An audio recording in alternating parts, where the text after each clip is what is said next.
How to fix Discord not opening in Windows. 1. Terminate Discord tasks with Task Manager. 2.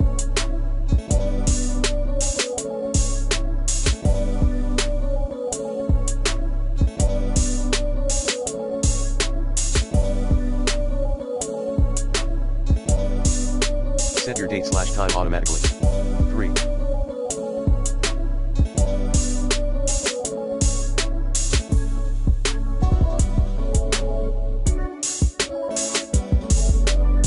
Run Discord as administrator. 4.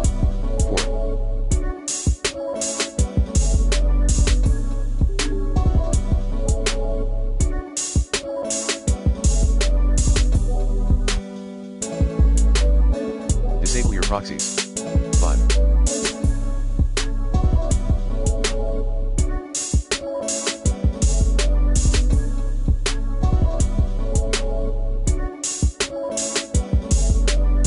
Flushing your DNS by IP protocol configuration/flushings command. 6.